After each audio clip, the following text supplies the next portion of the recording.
So, let's talk a bit more about voice production. Now, voice production is nothing without breath control. So, breath control equals voice control.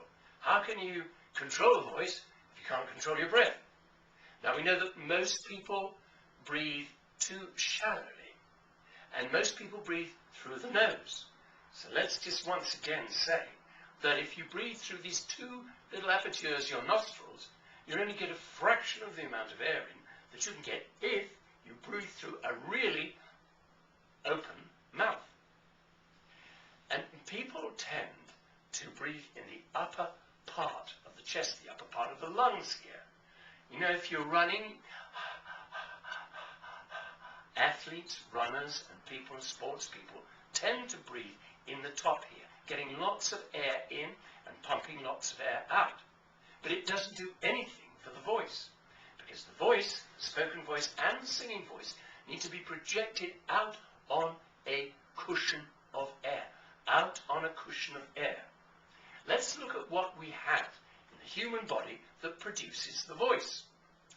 Here, right here, we've got the vocal cords, which actually aren't cords, not like the cords on a stringed instrument. They're little tiny flaps, much smaller than the fingernails on my little fingers. Little flaps that vibrate, produce the sound, which is amplified by the resonating cavities in the head and the chest. Now, what powers that sound? What powers the sound is the air we take in, store in the whole of our lungs, which go right down to the bottom of the rib cage here, and then pushed out in a controlled fashion, like that. And it's the same in singing. You don't see an opera singer or any serious singer who wants to make a big sound breathe through the nose. Your tiny hand is frozen. Let me warm it into life. You can't get anything out. Your tiny hand, away you go. You've got to get the air in. Now, you'll know when you've got a really open mouth and you're getting enough air in, because you'll feel this cold air on the back of your throat, a bit like feeling of menthol or peppermint. Oh, I felt it there. But you fill the whole of the lungs right down to the bottom of the rib cage. The bottom of the rib cage here is like an upside down V. Get your hands here like this and feel it. Now, when you take a good breath in through the nose and fill all the lungs right the way down, the whole behind the chest there, what happens is that if you're holding where I'm holding, at the bottom of the rib cage, the upside down V, automatically, as you fill the lungs, you'll find that they expand your rib cage outwards and upwards. So your hands are forced outwards and up like.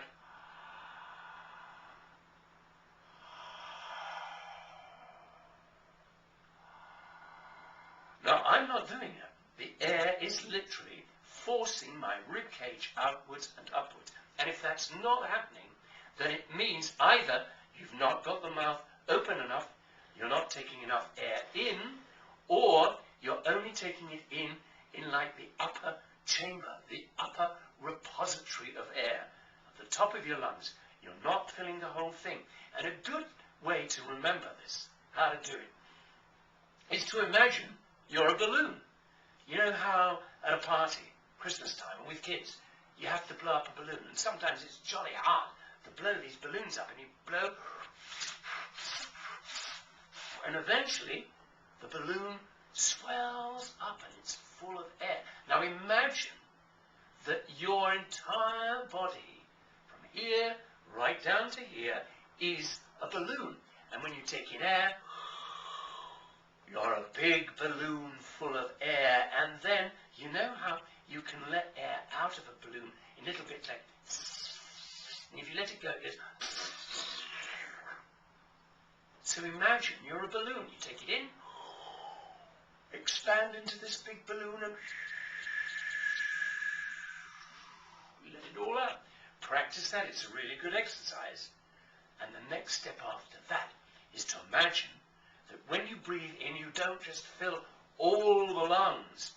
You fill your entire body right out through your arms and your legs to your whole body. Whole body breathing. And then, how do we control the way we let it out? By the muscle here, at the bottom of the lungs, bottom of the rib cage, we have what we call the diaphragm, which is the floor of the lungs.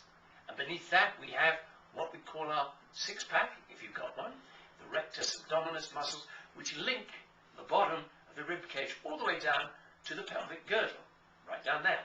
So, those are very strong muscles. Those are muscles that you use to punch and pull and lift and push and kick and fight. And that's what you've got to use to get the air out. So, let's just review this. Air in, fill up the entire lungs, and push it out from here, the bottom of the lungs, in a controlled fashion.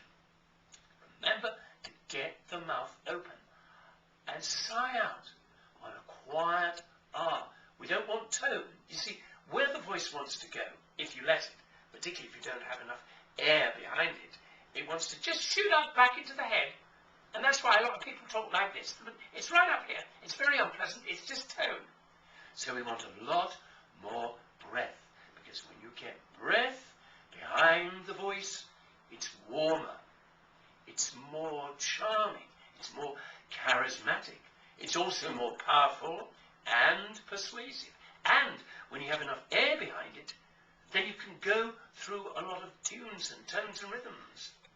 To be or not to be, that is the question. Well, it is nobler in the mind to suffer the slings, etc.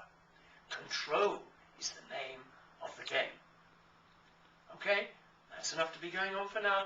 Just go on practicing, getting all the air in, mouth wide open, and filling the lungs completely, and then pushing it out. Just try that for now. Okay?